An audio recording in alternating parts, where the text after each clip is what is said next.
Oh, and good evening, Alex. How are you?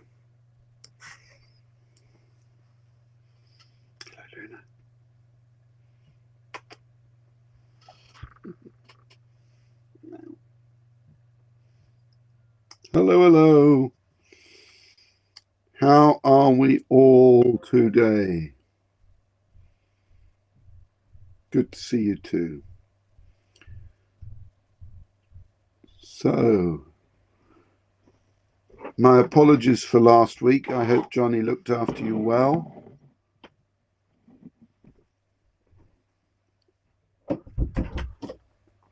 Good. So it means I swapped round the last two sessions because oh, don't worry, Alex, I wasn't there either. So you can watch the recording. And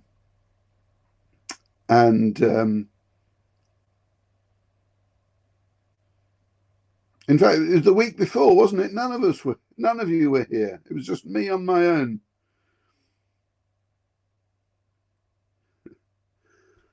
I suspect the recording's a bit weird, as it was just me talking to the airwaves. Good, excellent, good. Oh, you poor thing. You okay now?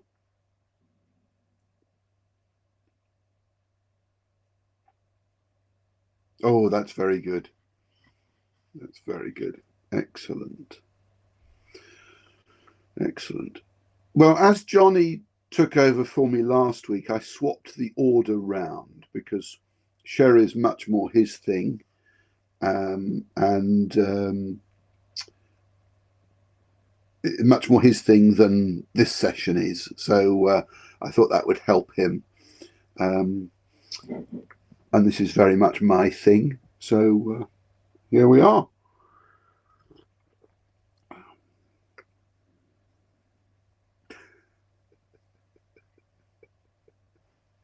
It's true. It's true. People always look at me very strangely when I say it, but I have.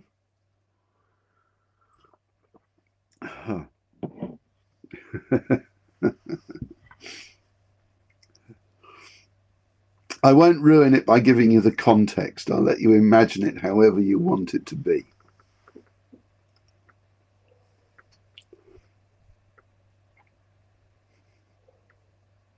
Okay, so this is week 5, and this week we cover the wonderful Meseta and the Mediterranean coast. So we've got now I've got to be careful about which flag is which. I can't actually remember. That's Valencia. That's Madrid.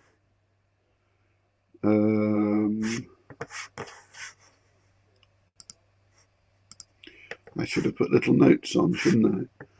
That is Castilla-La Mancha. Okay. And that is Murcia. And so that is Extremadura. Oh, that is Extremadura. So Extremadura, Castilla-La Mancha, Madrid, Murcia, and the Comunidad Valenciana or Valencia. Okay.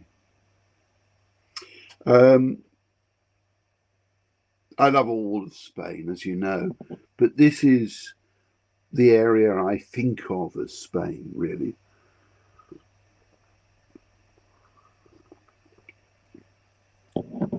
So this is, we're going to start off with, well,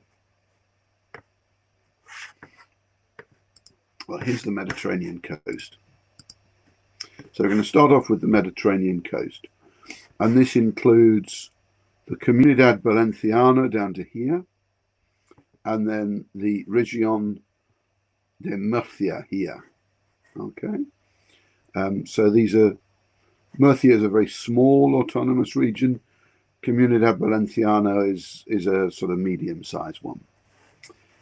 and we'll kick off with the Comunidad Valenciana, or as they call it locally, the Comunitat Valenciana. So different. Anyone been to Valencia?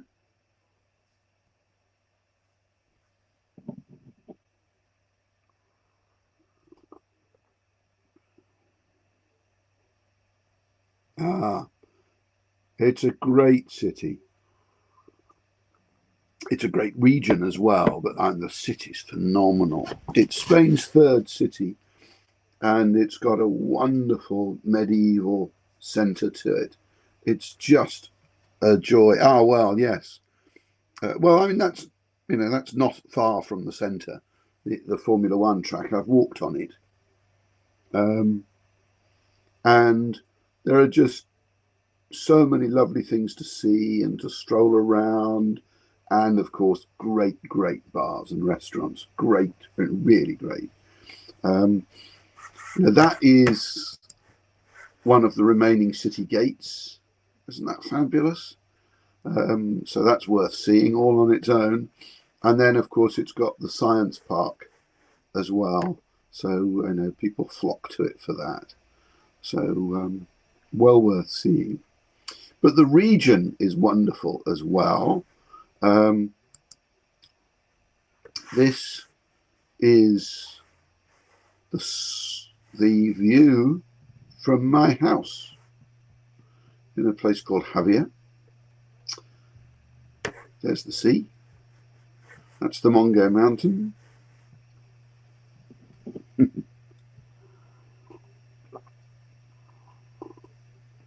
That is the centre of Javier town, which is lovely, really lovely. It is quite a view, I agree. I think that's why my father built the house there back in '73, I think. I was very young. I can remember it, but I can't remember which year it was. And this is the wonderful coastline south from us towards Alicante. It's just fabulous. It's a part of the world I really love, and it's full of great casual cuisine, which I think is a nice way to eat, personally.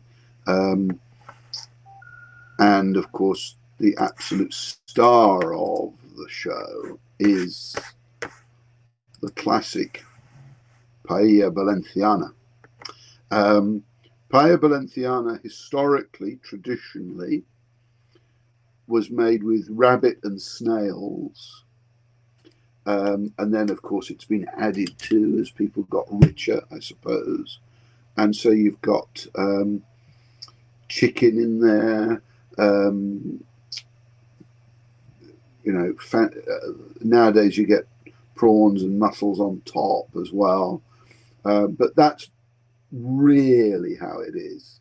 And in Valencia, right by the Formula One track, there's a beach stretching away to the north, and there's a handful of very old restaurants there going back to the 19th century that claim to be the keepers of the flame of real paella. So make sure you go to one of those.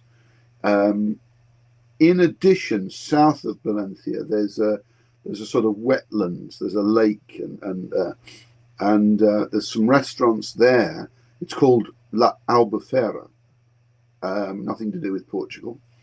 And there's some restaurants there, some of which you can only get to by boat, which claim to be the true descendants of the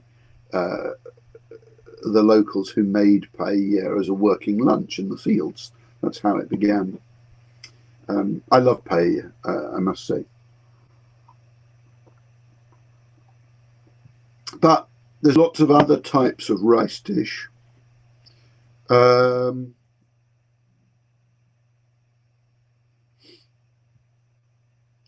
it is rice with things.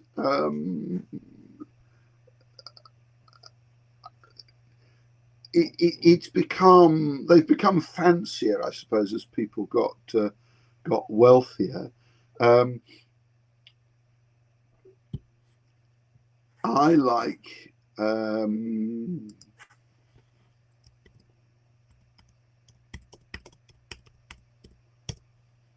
Arroz Banda, which is, it doesn't look much. It looks like a paella without anything in. It's just got, it's rice cooked in fish stock. And sometimes it has a little bit of squid. Sometimes it has a few little bits of prawns, chopped prawns in it. Oh, my goodness, it's good. So the places to go. Well, if you want to stay in Valencia, those restaurants on the beach. Let's have a look. I've got them somewhere here. A friend of mine went to Valencia just the other day, and I hoiked out a load of things for him.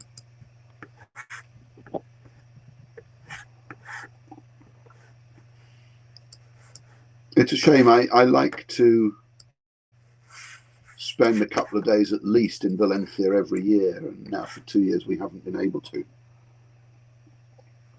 It's just such a great city to wander around and just relax in. Because although it's wonderful, you know, it's not Paris. It's a. Let's have a look. Let's have a look.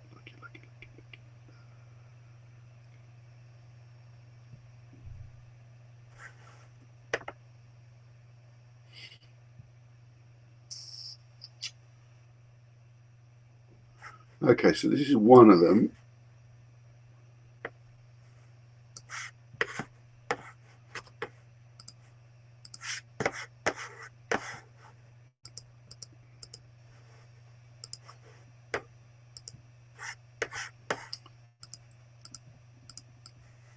And near the beach,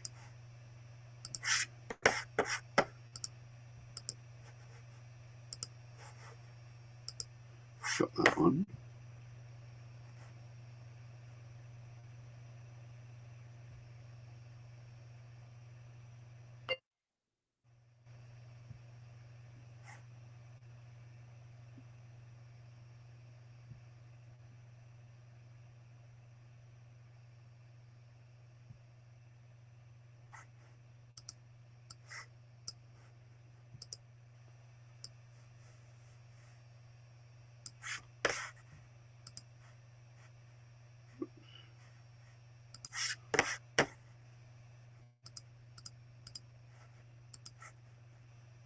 This is great. This is an old food market that's been turned, you know, an old market that's been turned into a food centre.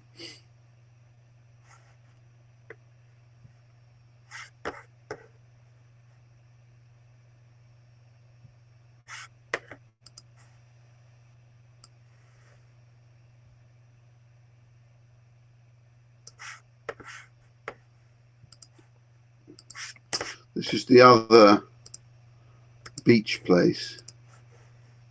There's lots of beach places, but there's a couple of very old ones. That's another one for you.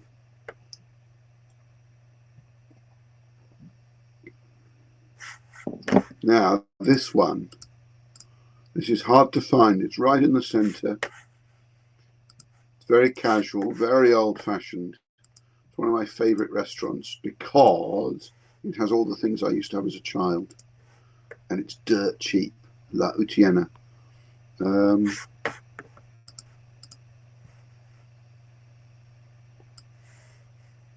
Here, one of the best tapas bars. I know.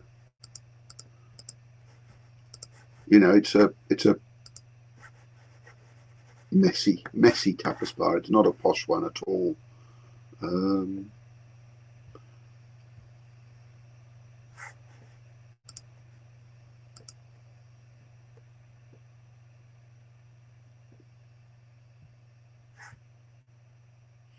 There's lots of other things.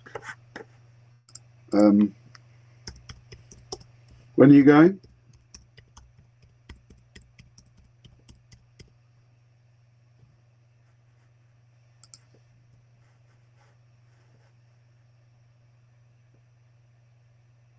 Ah, okay. Drop me a line and I'll send you some other things. when I can think of. Now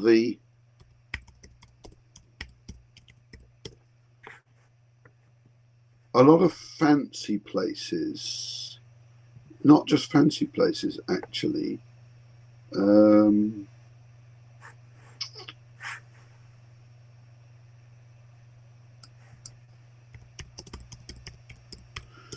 do this, which is that's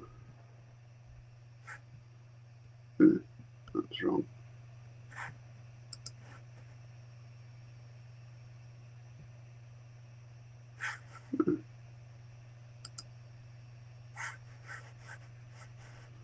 Yeah.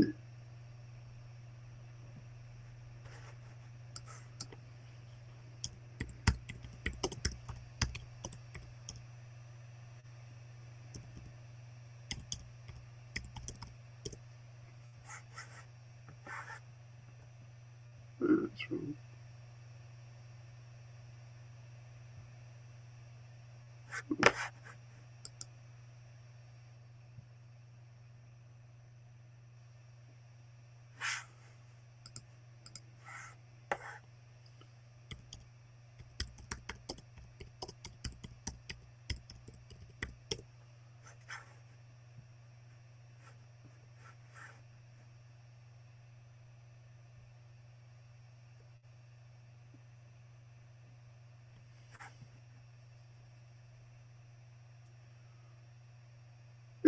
Okay, I can't think of the word, and it's not being able to find it. Bother something, and basically lobster paella is just phenomenal. So you got to have that.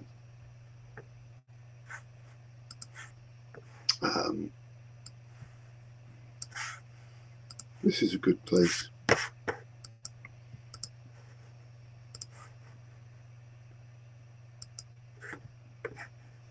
Look up that place. That's really good. Okay. So there's all sorts of other similar dishes in the Valencia region, and this is one of my favorites, which is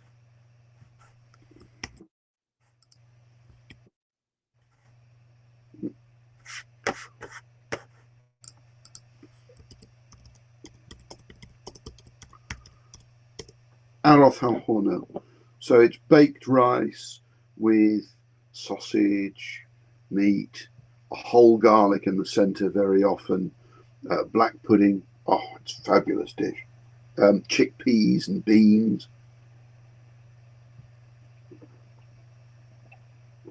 It really is. My local supermarket, which has got a cafeteria attached, which does a 3-course lunch. They do that on Thursday. It's brilliant, really brilliant. And this, of course, is very similar to paella, but made with pasta called fideuà. And that's fun too. Further south, you get sort of paella-like things made with couscous sometimes, called Melilla, which is one of the Spanish colonies. They wouldn't say it was a colony, but it is, in North Africa. So that, that's a very important part of Valenciana food, the rice dishes, and you get a very real difference. For instance, I was on a wine trip a good few years ago to the inland of Valencia, and there it is still rabbit and snails. And of course, the further you go to the coast, the more seafood, either fish or mariscos, goes in. There's lots of other things in Valencia, and chief amongst them, particularly at this time of year, is turrón, the great almond nougat made in Gijona, near Alicante, the second city of Valencia. And it's wonderful stuff, and the Spanish adore it, particularly at Christmas. If you've never had turrón, I highly recommend it. And dotted throughout the region, you've got these ice creameries, which are based in, it's a Toron company that runs them. And the ice cream is phenomenal. And they even do Toron ice cream, which is one of my favorites. And of course, oranges. Oranges are big in Valencia, and you'll see them everywhere. This is actually in Valencia itself, and they do harvest them. They do come along with orange picking machinery and harvest them, which is quite fun to watch.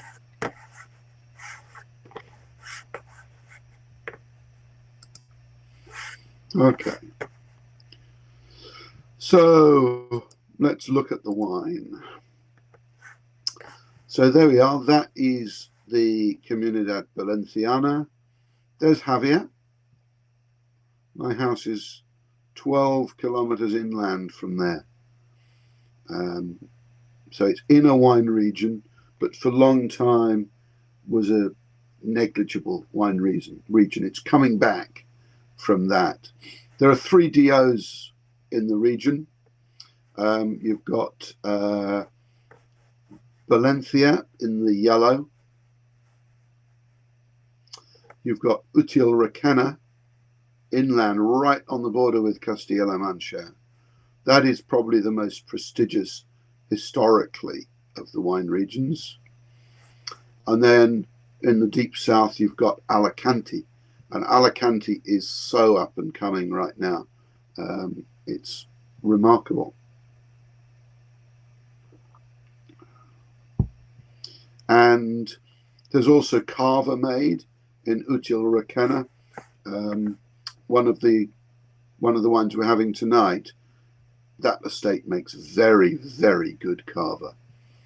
And there are also 4 Vinos de Pago, which are DOs just for their own estate. Okay, and they're all in Util Requena. And again, the wine we're having from Util Requena is one of those. We're not having that. We're having one of their non-Pago wines. Okay, if that makes sense. The Pagos are single estates for a specific wine, and it's their own DO. There are 3 grape varieties that make the Comunidad Valenciana important, and that is Bobal and Monastrell for reds, and we're going to taste both of those, and Muscatel de Alejandria, or Muscat of Alexandria, for whites. There are plenty of other things as well. And by the way,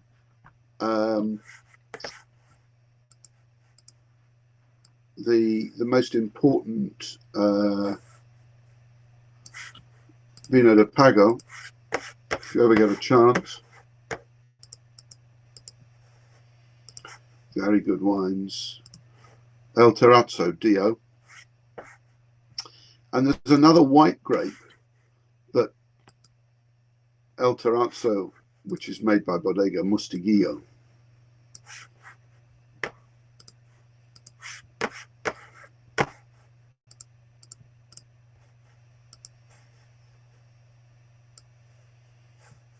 Okay. And they are also responsible for saving this white grape. So Bodega Mostiguillo, and they've reintroduced the use of Mesiguera, which is an indigenous white grape. Fabulous. Very small production at the moment, but really good wines. Okay.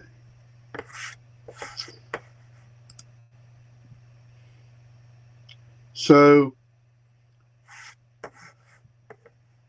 Util Requena, let's start there. It's about as far inland as it's possible to be in Valencia. There we are. And as a consequence, some of it is 1,000 meters or so. And so, because you're winding up towards the Meseta, which is the plateau in the middle of Spain, and you're right on the border with it. Utiel is a lovely town. Very, very Spanish. Requena is a lovely town. You know, if you sit down in a square in Valencia and have a beer, it will cost you €4 to €5. If you sit down in a square in Utiel, it'll cost you €1.5 to €2. So, you know, there's a lot of attractions to it. And there's a lot of good producers here making very good wine. On the whole, the focus is red. And it's this grape called Bobal. And Bobal historically didn't have much of a reputation. And here we are. And it's very tannic, and it was thought only fit for rosés, really. And so for a long time, it was only rosés, and as light a red as they could possibly make from it as well. And you can taste one of these because Aldi have a wine called Toro Loco, and the rosé is Bobal, and it's cheap as anything. It's £4. And I always ask people when I show it in tastings how much they think it's worth, and they always say about £8 to £10. So it's a very good rosé. But there was a guy called Tony Saron, and he made lots of money, came back to his home turf, and created the Bodega Mustaguillo that I put in the chat box. And his avowed aim was to make Bobal they make them proud to have Bobal as their grape, to rekindle Bobal's fame, because he thought that if you introduce modern winemaking to Bobal, you would get good wines. Okay, and he's been proven right. This is how wine used to be made in this part of the world until well into my lifetime. They'd have these huge jars called tinajas buried in the ground, and there's you can see some there, and they'd put the fruit in there and let it ferment and let it age. But of course these things were very old and not very clean, so the wines were a bit grubby for quite a long time all over Valencia. So it's taken real understanding of hygienic winemaking, and mostly producers use modern vessels, stainless steel primarily, and barrels. Although some people, this is an amazing winery. This is Sadler del Ruhr, which is on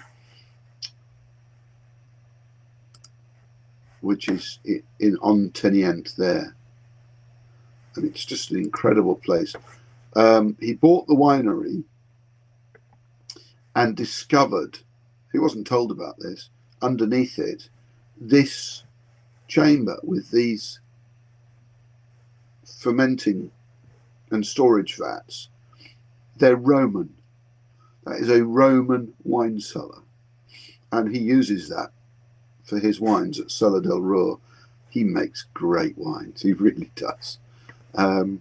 He uses odd grape varieties that have almost died out, and really, really good. If you want something interesting and unusual, try him. I'll come back to this. We're about to taste a wine from Pago de Tarsis. Okay.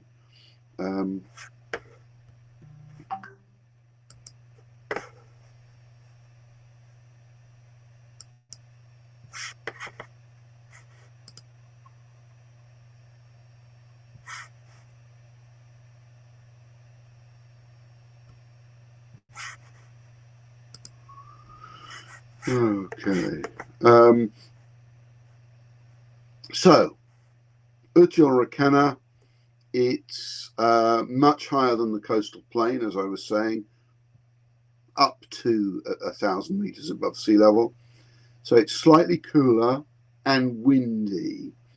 So that sort of tempers the very powerful summers, which often go well over 40 degrees. So slow down the growing season. So if you site the vineyard right, you can get really good conditions. Okay, so let's taste this. This is Pago de Tarsis, which is a great winery. They make fabulous cavas. They don't have a label, their top cavas. They have a ceramic tile on a ribbon. And one of those tiles had this very sort of weird illustration of Medusa on it. And so their sort of entry-level wines are called Medusa now. So this is their pure Bobal. That is their vineyard. I took that. It's not a very good photograph, I know that, but I took that photograph a few years ago when I was there. And you can see the landscape. It's flat, it's arid. You can also see that they irrigate. Look, there's irrigation hoses there. You'd need to up there. So this is a fairly typical Bobal colour. It's sort of purpley, I suppose. And what they're trying to do is to bring this grape back into people's affection. And they do that by some very canny winemaking. Smell that. It's rather good. It has got an earthiness, which Bobal usually has in my experience. Oh, by the way, this estate makes a sparkling Bobal, which of course cannot be labelled Cava because Bobal is not a Cava grape, but it's very good. I mean, very good. There's a real sort of plummy blackberry sort of aroma there. Slightly cooked fruit. Smells like a pie. The sparkling Bobal, it's a white, but it does have a gentle a gentle colour, like a Blanc de Noir, which is what it is. It is mind-blowing. It's mind-blowing how good it is too. But when you're in Valencia, you can wander around. You know, there's wine shops. There's El Corte Inglés. There's the market. These wines are available in Valencia. That's really nice. There's a lovely sort of sugar plum pie filling sort of aroma to it. Bit of pastry there. So a little bit of sort of almond and cherry stone too.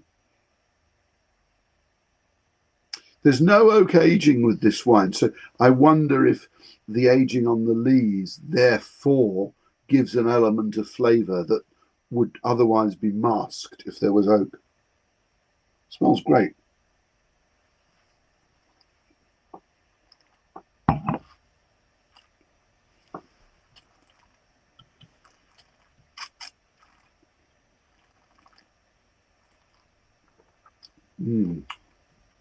And that blackberry thing follows well onto the palate. Higher tannins, but really well tamed.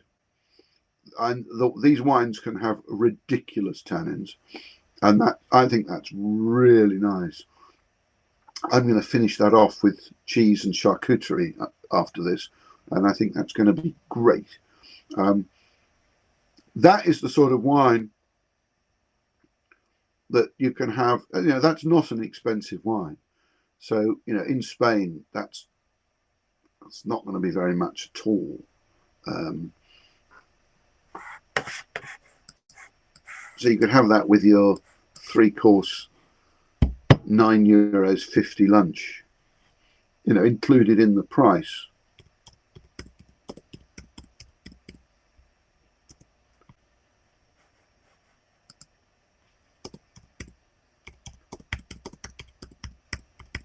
Trying to see how much it is in Spain.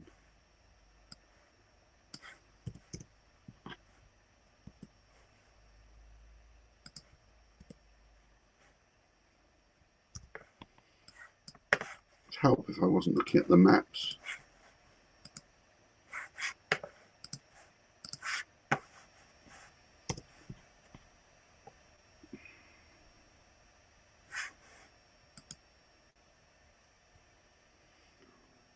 Well, it's under a tenner here, so it's going to be 3.50 in Spain.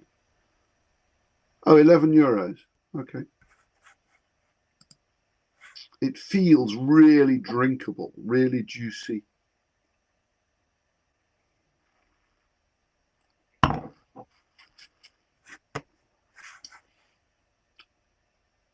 really attractive wine. And all that slight sort of earthiness, slight grainy tannin, that sort of cherry stone and almond bitterness, quite high acidity as well, but that lovely deep tone of blackberry and dark plum just makes it really juicy and drinkable. I'm enjoying that, I must say. And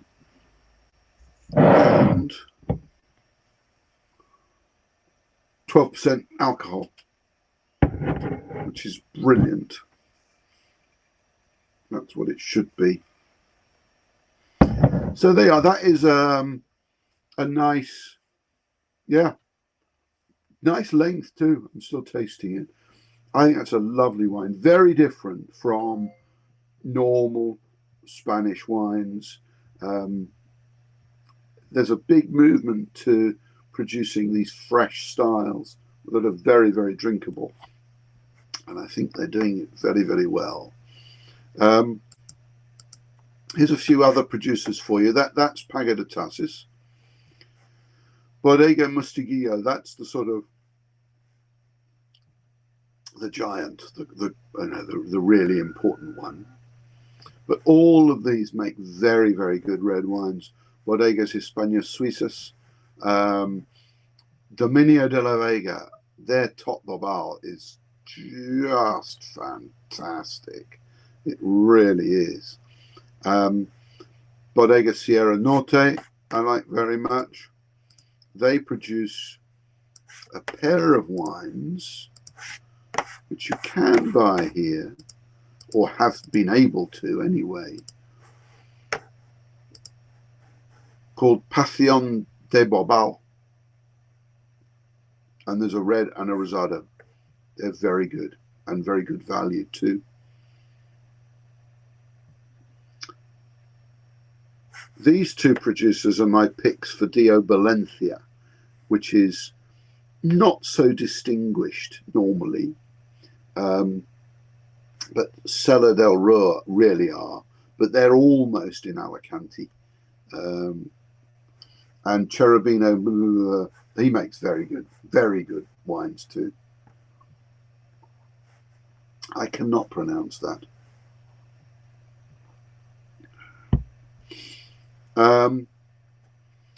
One other thing we ought to talk about with Valencia is this darker yellow zone here. And that is the production zone for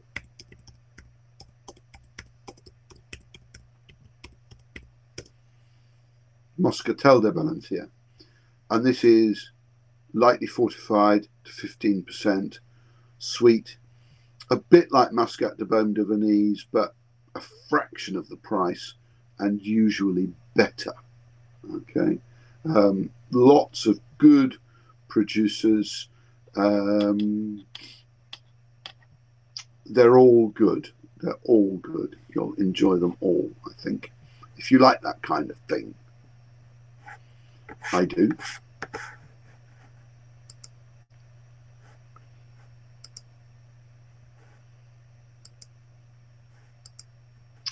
Okay.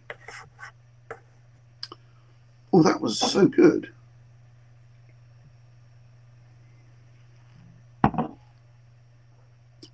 And then we have Alicante. And my place is on the border between Alicante and Valencia. It's we're just into Alicante where we are. That is the vineyard at the end of our drive. My house is sort of there. That's the Mungo Mountain. And you get lots of muscatel. I'll talk a little bit about that later. But the big thing is the reds here. This is new. When I was a boy, it was all sweet muscatel wines. Now it's big reds from a grape called Monastrell. And Monastrell, when it gets to France, is called Mourvèdre. And when it gets to the New World, is usually called Mataro. And but it comes from round here. The city of Sagunto, north of Valencia, was historically known as Murivetras by the Visigoths. So that's where Mourvèdre comes from. And Mataro is a small town north of Barcelona. So perhaps, you know, the grape went from Mataro to Australia or wherever. But that's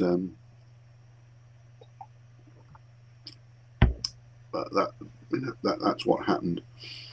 This guy, he's a friend of mine, Pepe Mendoza, and he's a genius.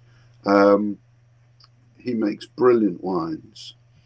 I'll show you the production zone. So we're down here.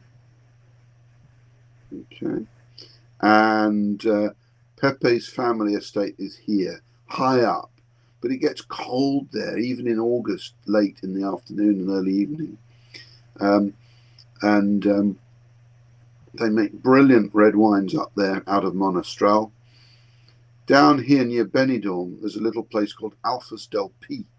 And they have vineyards there where they make amazing, probably the best sweet muscatel. Muscatel de la Marina, because this part of Alicante on the coast is called La Marina. Really good. And he's now got his own side project, which is a little winery. Little winery, I don't think it's little at all, actually. But there's Teolada, just sort of there. And he makes brilliant wines. Are you in the wine society?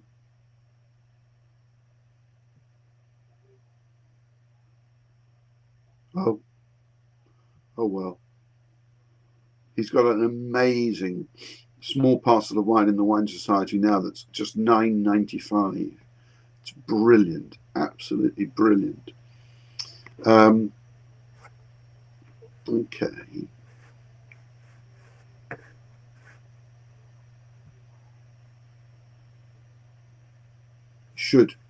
You really should. Okay. I don't know this wine, but it promises. Vinescence is a family estate, and they're all organic. It's very easy to be organic here. Look how dry it is. They do great things with Monastrell, which is what everyone uses here. Just to show you where they are there. So they're sort of on the border with Valencia and with Yecla, which is in Murcia. And look at that. So you've got very spaced out planting here. And the reason for that is so that the plants ration the water themselves. You don't want them competing too much for the scarce water. So you spread them out like that, which works perfectly. Okay, so this is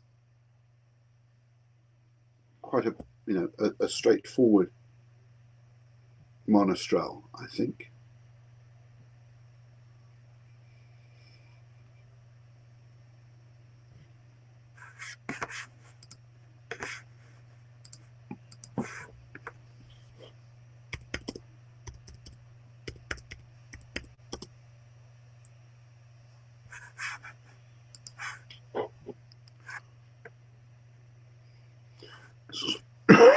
Oh dear.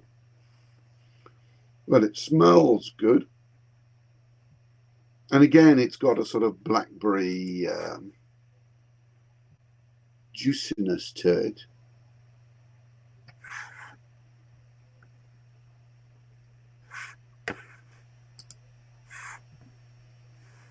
Perhaps everything smells of blackberry today.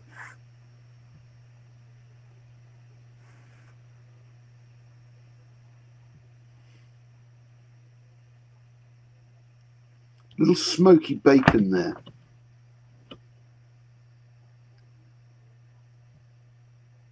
Little spiciness, earthiness as well. That's something I always associate with Mourvedre.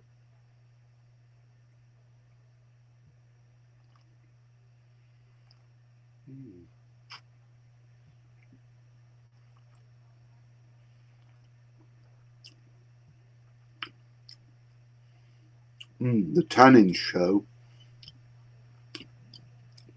But again, they're soft, they're well managed. Again, it's juicy, and you can feel the much sort of sweeter style of fruit that you get with Monastrell as opposed to Bobal.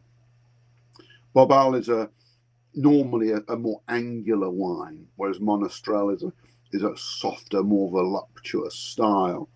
That's pretty good. They got that on the wine list at Hawksmoor, so it's one of their cheaper reds.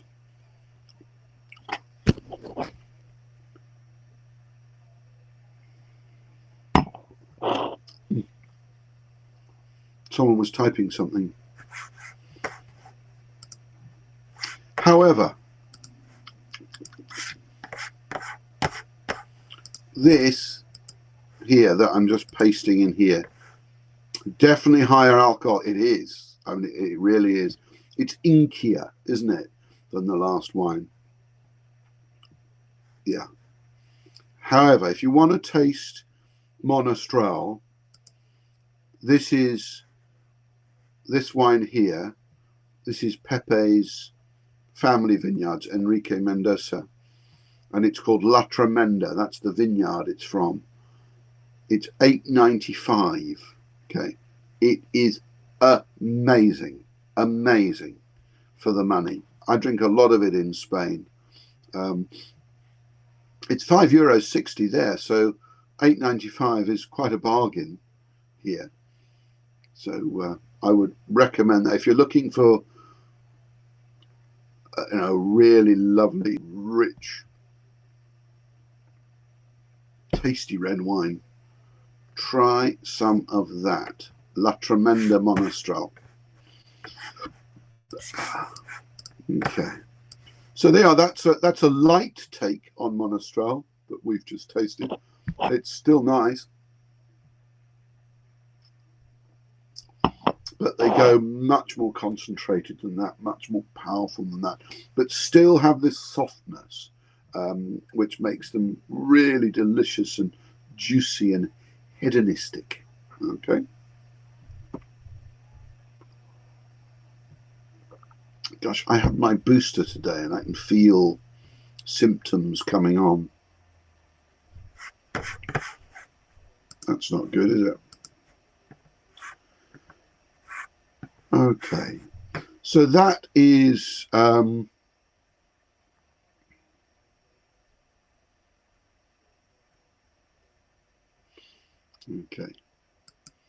So now a quick look at the neighbouring region of Murcia. I tend to just drive through Murcia. Mind you, there's a couple of good tapas bars I know on the way. It's a great place. There's the Cardinal Square in Murcia itself, the city, and this is the Roman amphitheatre in Cartagena, which is also in Murcia. So that's where we are. There's the Comunidad Valenciana there. There's the city of Murcia. There's the city of Cartagena. And there are basically 3 wine regions. Well, and there's a Vina de la Tierra as well, but there are 3 DOs. Buyas, Yecla, and Jumilla. And again, they're really red wine focused. As with Alicante. Oh, I should have talked about the dry whites of Alicante. My apologies. I'll just go back here. So these are my recommended producers in Alicante, by the way. Enrique Mendoza, his wine I've just put in there. Atadi, who are based in Rioja, make a wine called El Seque, which is fabulous. Bodegas Morivedro. And these 2 down here, this one is a really interesting one. It's run by a very old guy, but he was the first man, Gutierrez de la Vega. He was the first man to show what the area could do in recent times, and he makes fantastic sweet muscatel. I mean, unbelievable. Called Cosecha Miel.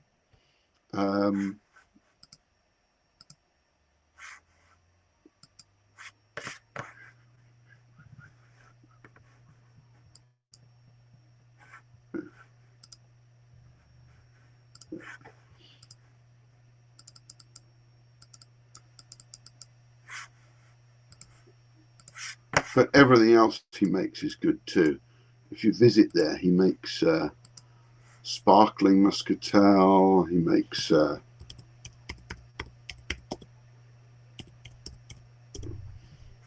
Cosecha Miel means honey vintage, intensely sweet muscat, really good.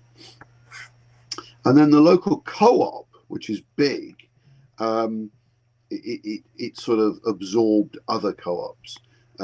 Bocapa, they make really good wines. They make very approachable everything, and they make dry white muscatel, which is lovely with local seafood. Really good. So they really are finding their form. Okay. Yes, and there's plenty of it. And they do lots of, because they've got a lot of muscatel, and the old style dark brown fortified muscatels just don't cut the mustard. So they're always looking for ways to use it, and they make sweet sparkling ones, they make dry sparkling ones, they make dry still ones. They're very good at what they do. They really are, and you'll find them all over the place. And by the way, there's a little bit of sweet red in Alicante as well. There's a historical wine called Fondion, which I don't really understand. It's a very strange wine. It's usually aged for a very long time. I think there's only 7 producers left. Aged for a very long time. It's monastrell, and it's fortified, but it's dry. It's very weird. I'm not sure I'm a fan, really, although I like the idea of it. But a lot of producers also make sweet fortified a monastrell. Enrique Mendoza, for instance, does that. And they're brilliant. So does El Seque. They're really, really interesting and lovely wines.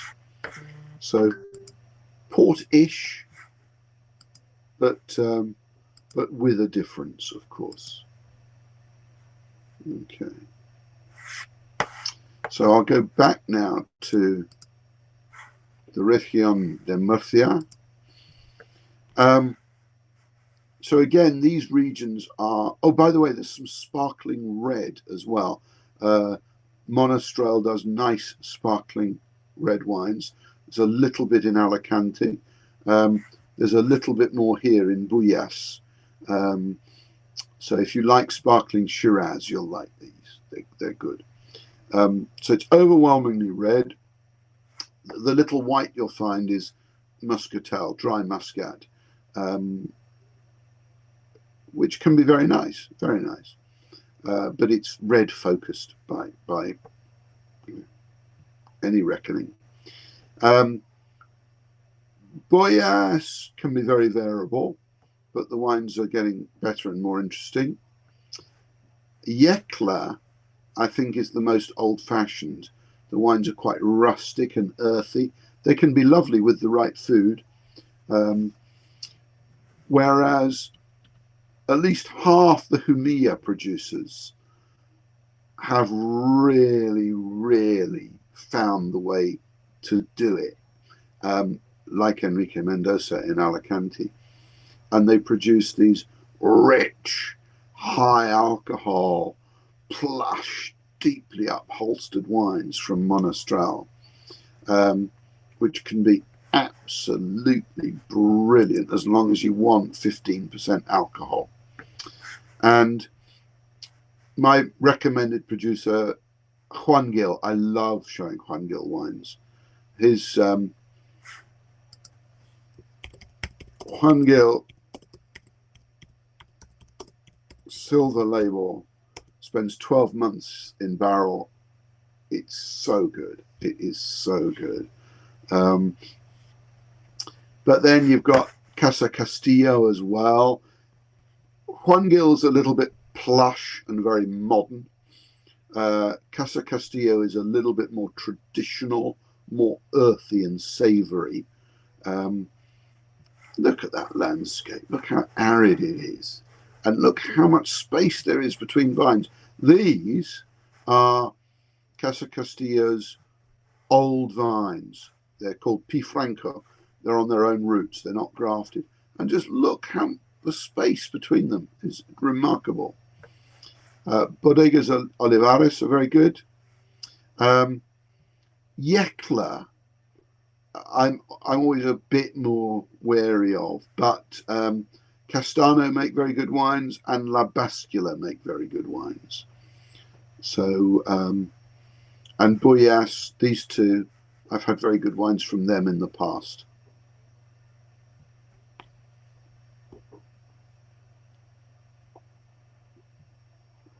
Now, as I mentioned weeks ago, Spain is the largest producer of organic wines in Europe, and you can see why. Look how arid it is. And 94% of Humilla is organic. So, you know, it's very, very serious there. Very, very limited disease pressure. There's no real threat of mold or anything like that. So they managed to produce very healthy grapes in Humilla with fabulous ripeness. And I'll just go back to the map. Humilla actually straddles the border. There's Castilla-La Mancha, there's Murcia. So it's on both sides of the border. But most of the production is on the Murcia side, 80% or something like that. Even though it looks like there's more land there, that's where most of it is. Okay, so these wines are all worth trying. Okay, and Juan Gil led the way, really. He took over his family business. They'd been around since the 40s. And he took it over, and he completely renovated. Well, no, he built a new winery and completely transformed what they do. Stainless steel and barrels instead of tinajas. He also took a serious look at the vineyards and got rid of all the ones that were in bad places. You know, he had some north facing and in the shade and, you know, all sorts of stuff. So kept the best of the old, because you want old vine material to give you depth, and planted anew in perfect locations. which modern science and understanding can do, and people couldn't do in the 19th and 18th centuries. Okay. Any questions on anything so far?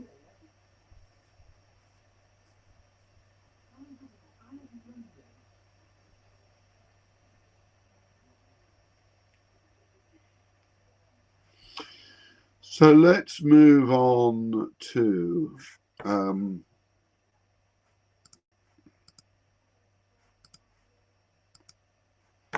Meseta. So the Meseta is this huge expanse of central Spain, and it's got 3 of the autonomous regions in. Extremadura in the far east on the border with Portugal, Castilla-La Mancha here, and that exclave or enclave taken out, ripped out of Castilla-La Mancha, which is Madrid.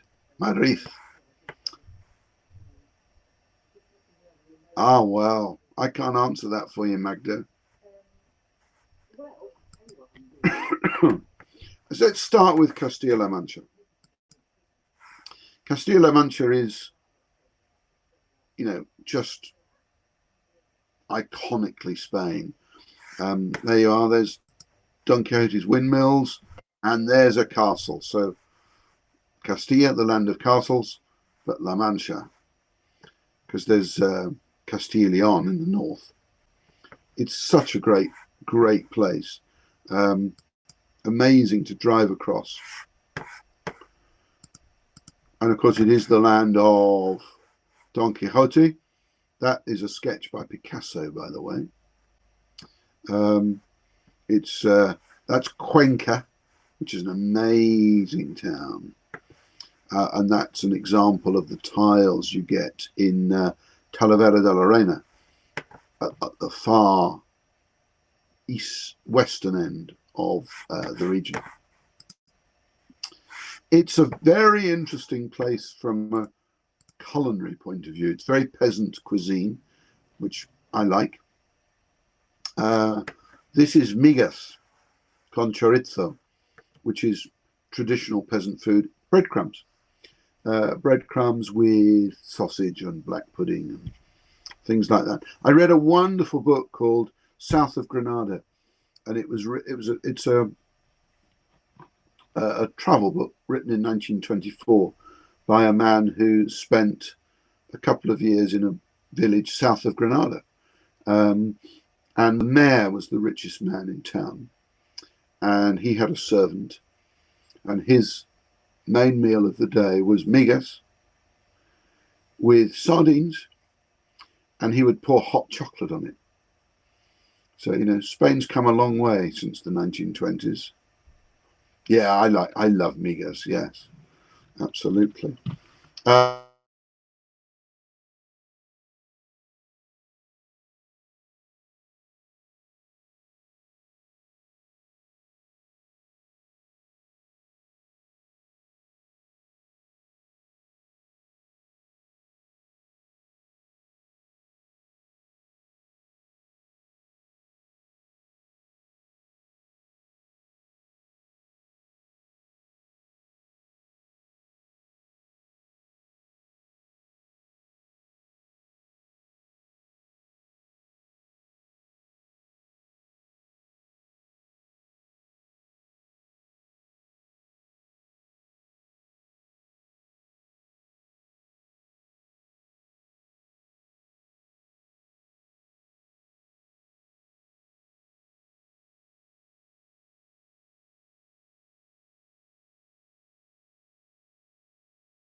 How's that?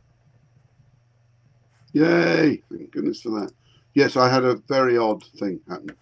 So that is conejo al ajillo, rabbit with garlic, which is very traditional right across most of Spain. I was saying earlier when you couldn't hear me, the little cafe below my house, they serve that. Very good it is too, really good.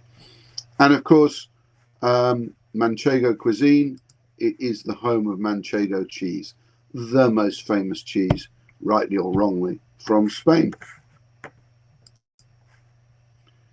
And there are other very important crops in Castilla-La Mancha. You've got, what's that? Anyone?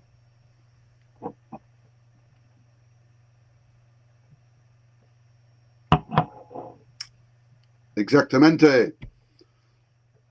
Saffron, which is fabulous. Spanish saffron's pretty cheap. So it's, when I was a boy, we used to know a Michelin star chef, and he always used to fill his suit. Well, he bought a special suitcase just for saffron because it was so much cheaper there than anywhere else. Olives. Olives are a huge thing. Yeah, I mean, either of those reds would go very nicely with the rabbit. Oh, a lovely dish. Olive trees are really important in Castilla-La Mancha, and there's huge plantings there and in Andalusia. And that was why the Romans conquered Spain, because I read a thing, they needed 3 million amphoras of oil. I want to say a day, but I don't think that can be true, but it might be true.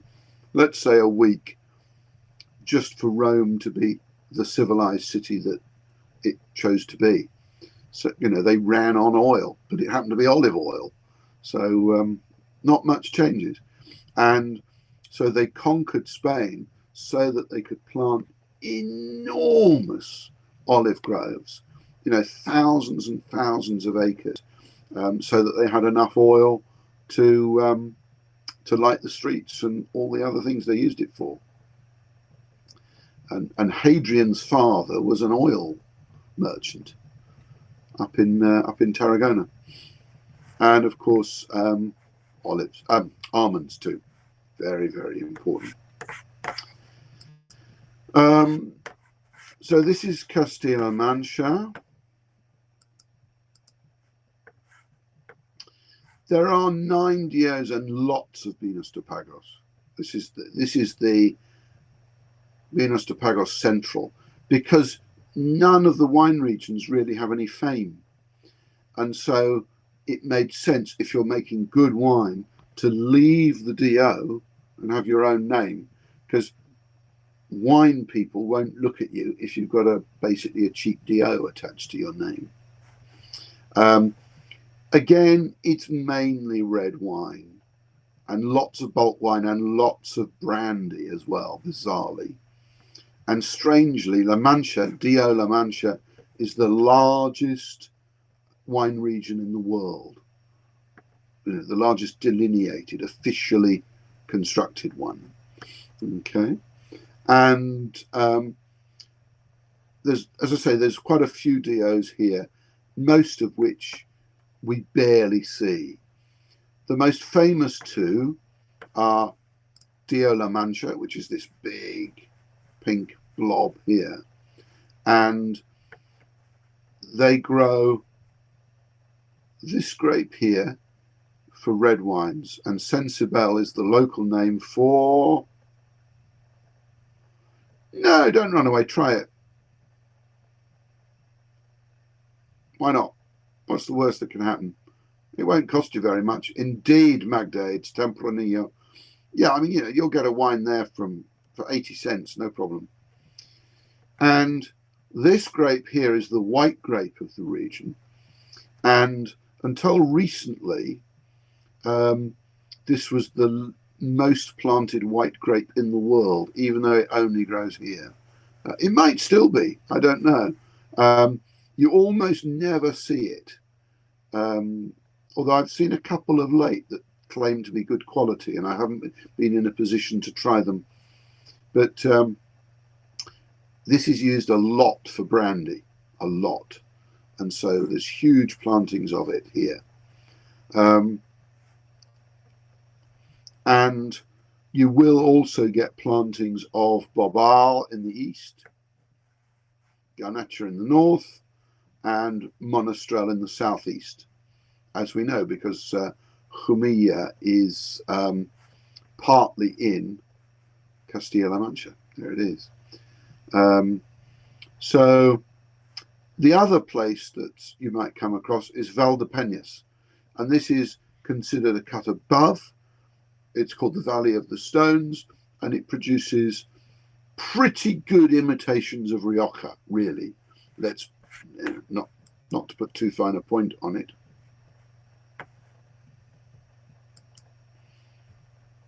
And oops, hang on.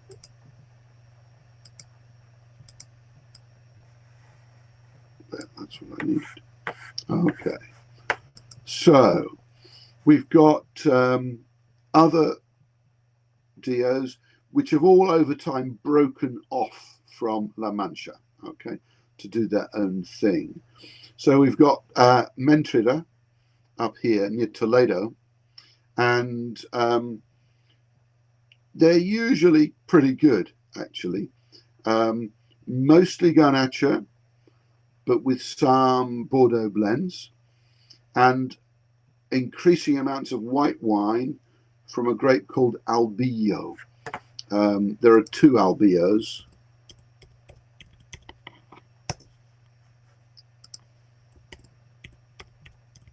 Albillo Mayor and Albillo Real. Both terrific, really, really good. And in keeping with Spanish tradition, they've been rather ignored for decades because they don't rate white wine. Simple as that, but they make very good wines out of it. There's also, I'll come to that in a second actually, Ribera del Júcar. The Júcar River flows to Valencia, in fact. And this tiny little zone is pretty good. They make blends of Cabernet, Syrah, Petit Verdot and Tempranillo on the whole. So very interesting reds from there, although hard to find. Ucles is more about value wines. Yes, it will be Dio Campo de la Guardia.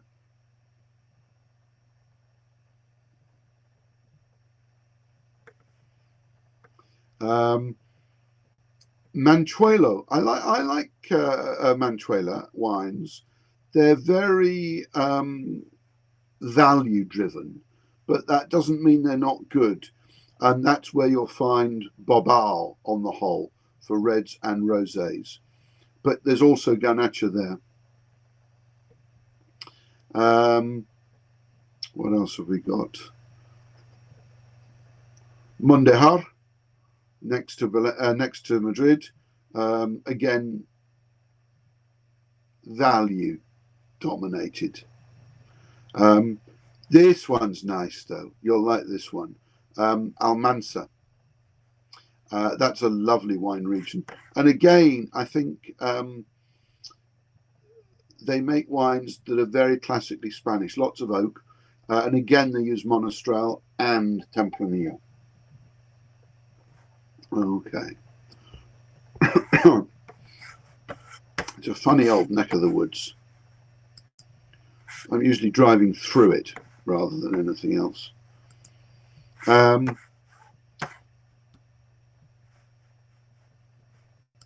One of the true, yeah, it is.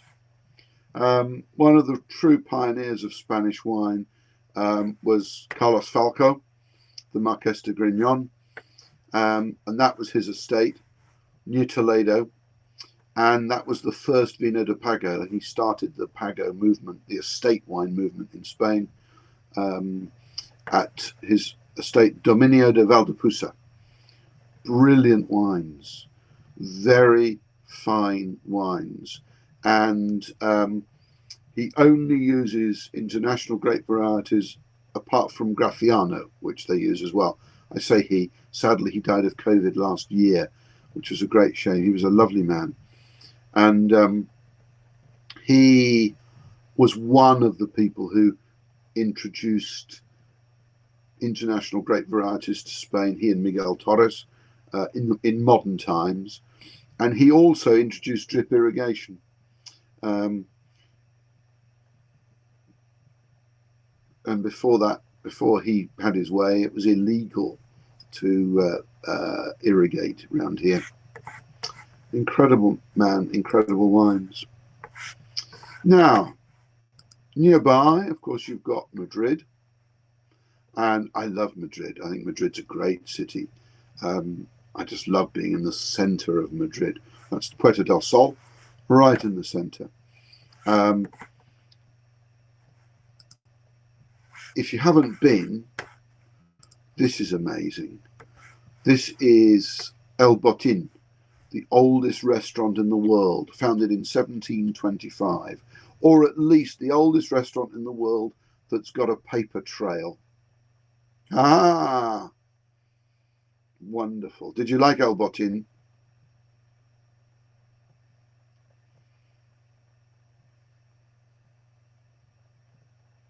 Oh, okay. Ah, it's a lovely plaza. Yeah. Goya worked here as a waiter. Hemingway practically lived in it for a while, and he wrote, he set big chunks of Fiesta the Sun Also Rises in El Botín, and it's this amazing place with little room after little room. It's fabulous. Look at that.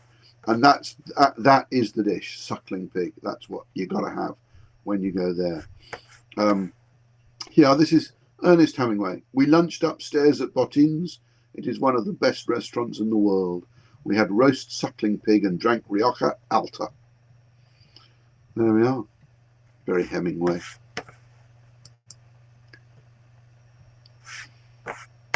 You will find it in other bits of Spain, but chocolate y churros is a big thing in Madrid, because Madrid is the second highest capital in Europe. So winters are very cold, and summers are really hot. So chocolate y churros. Anyone had Spanish chocolate?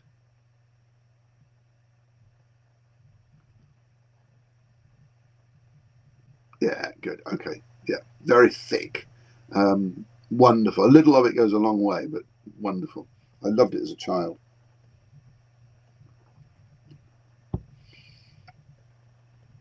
I love churros, but my wife has decided that avenue of pleasure is no longer open to me.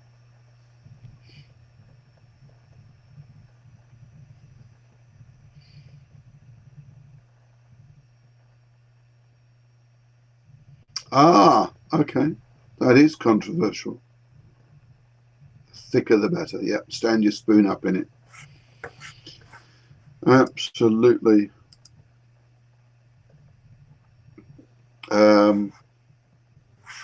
This is a great place. I don't know if any of you have been here.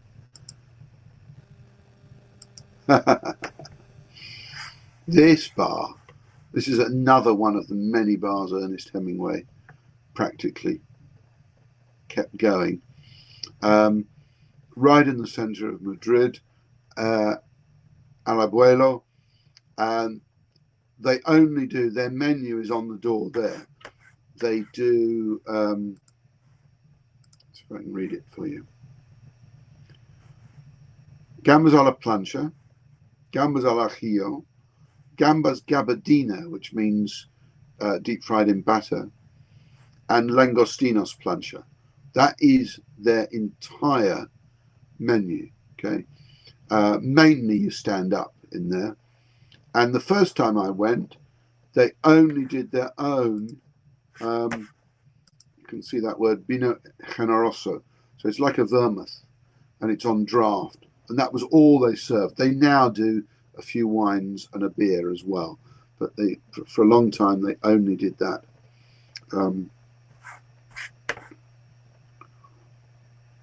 This, I wish I could find this again. I loved this place. I was just wandering around and hit on it. It was great. But I love this place too, El Museo del Jamón. There's about 5 or 6 branches. This is the one, very near Puerto del Sol, at the bottom of Calle Princesa. And my brother and I were, it's on 3 floors. It's got a bar and shop on the ground floor. It's got a snack bar on the next floor and a restaurant at the top floor. It's huge. And we counted up the hams, and we did an average of 50 euros a ham, and we got to virtually €1 million worth of stock in ham, and we were nowhere near the end of counting. So quite something, quite a place.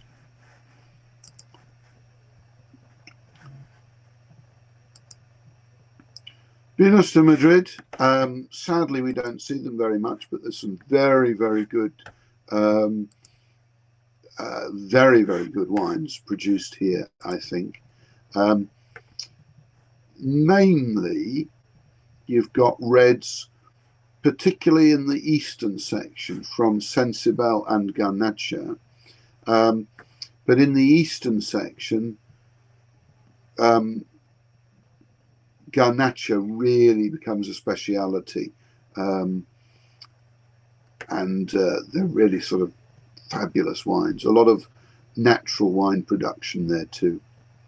They do some very interesting white wines from a local grape called Malvar and the Albio Real that I mentioned before. Really good. I recommend you have a go at Vinos de Madrid. Sadly, the distribution problem exists because there's very few places you can get them. In Madrid, they're much more happy to drink Rioja and Ribera del Duero. But there we are. These are the recommended producers from me if you want to take a photograph of that. I've had good wines from all of those. Really good producers.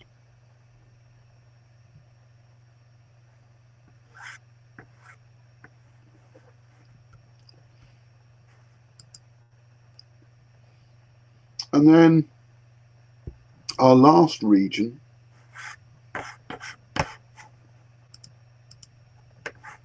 which is a relief, I'm starting to feel unwell, my apologies, is Extremadura.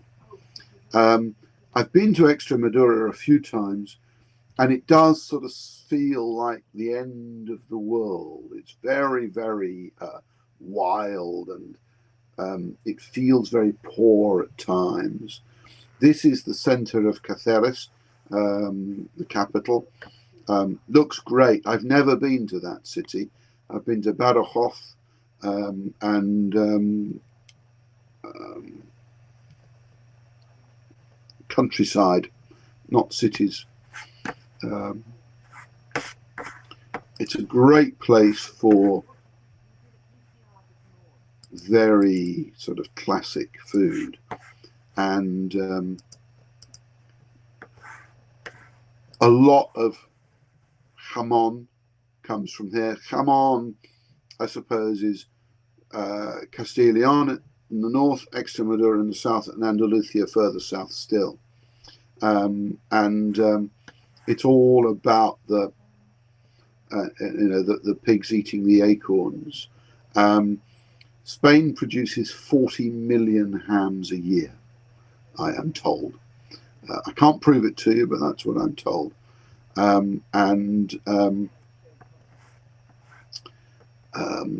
Around here is some of the best. And the black Iberian pigs can just wander around. And so they even cross the border into Portugal, eating the acorns, the balota that fall from the trees. Okay. And the front legs, here, I'll give you this piece of information.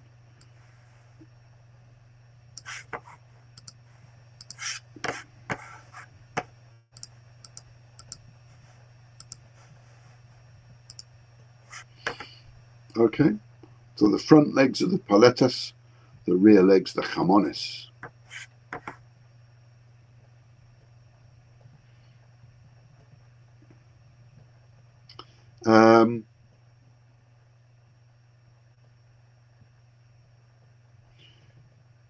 This is a strange dish. This is a thick lamb stew. I've had this in Badajoz.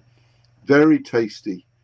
And it's lamb with crushed garlic, red peppers, onion, paprika, and white wine. Long, slow cook. Very tasty it is. And also this area is home to the pimentón de la vera. So you can buy that everywhere nowadays. That's the classic Spanish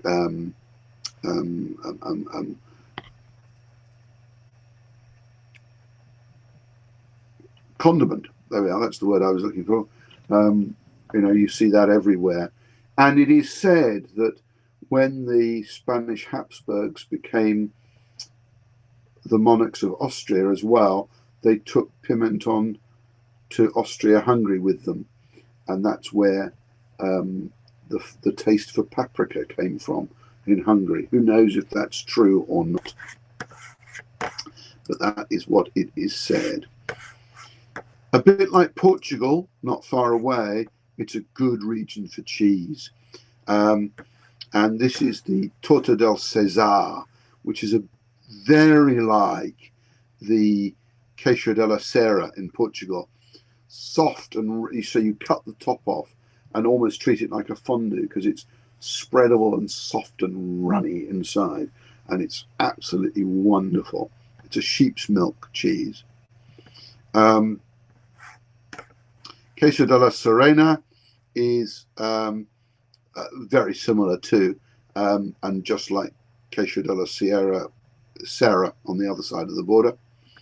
And Queso Ibors, this is a goat's cheese, and it has its own DO as well. It's very good. All of those are very good, actually. We don't really see much Extremadura wine in the UK. If we do see it, it's cheap end fake Riojas, really. The wine region is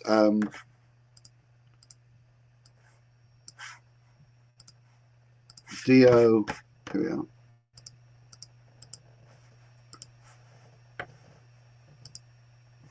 Ribera del Guadiana. The Guadiana River cuts through there. So it sort of divides, the wine region runs through the not only Badajoz, but also Merida as well. Sorry. The reds, usually Tempranillo Garnacha blends, and made in a very Rioja-like way. It's the whites that are interesting down here. They've got their own grapes, Cayetana Blanca and Alarije as well. But the focus is on, there's so many grapes, there's about 30 grape varieties used down here, but the focus is Tempranillo, Garnacha, Cabernet Sauvignon and Syrah. And there's some very interesting wines coming through. It's just a shame that we don't get them. And it's an odd place. It seems like a backwater, but you suddenly come across very, very swanky bodegas like that. I've had good wines from all of these. Okay, so all of those are worth finding if you can.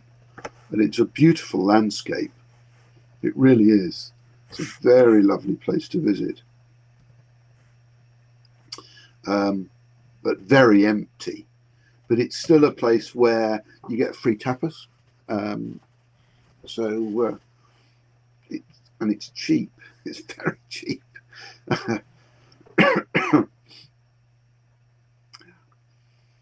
So there you are. I finished early. My apologies for that.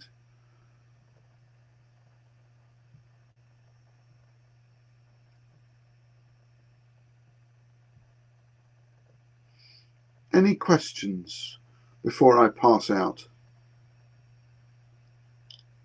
Oh, thank you. I love the wines too. Yeah, yeah. Try that one. I put the La Tremenda. Get a bottle of that, or get 6 bottles of that because you've got to get it delivered.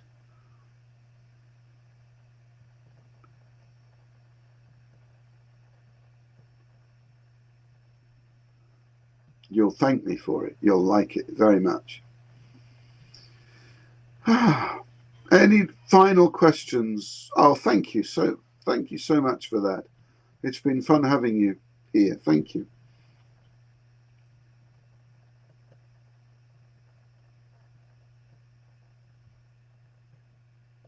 Oh, lovely. Why not? That was good, wasn't it? The white Lanzarote last week.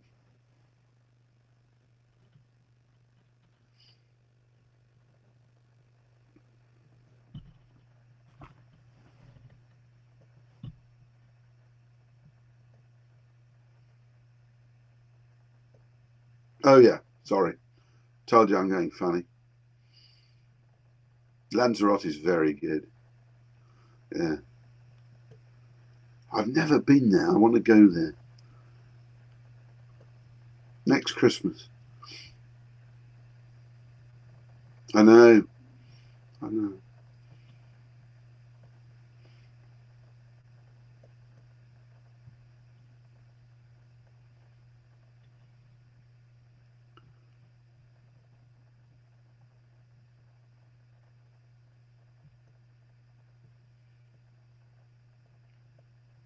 I will.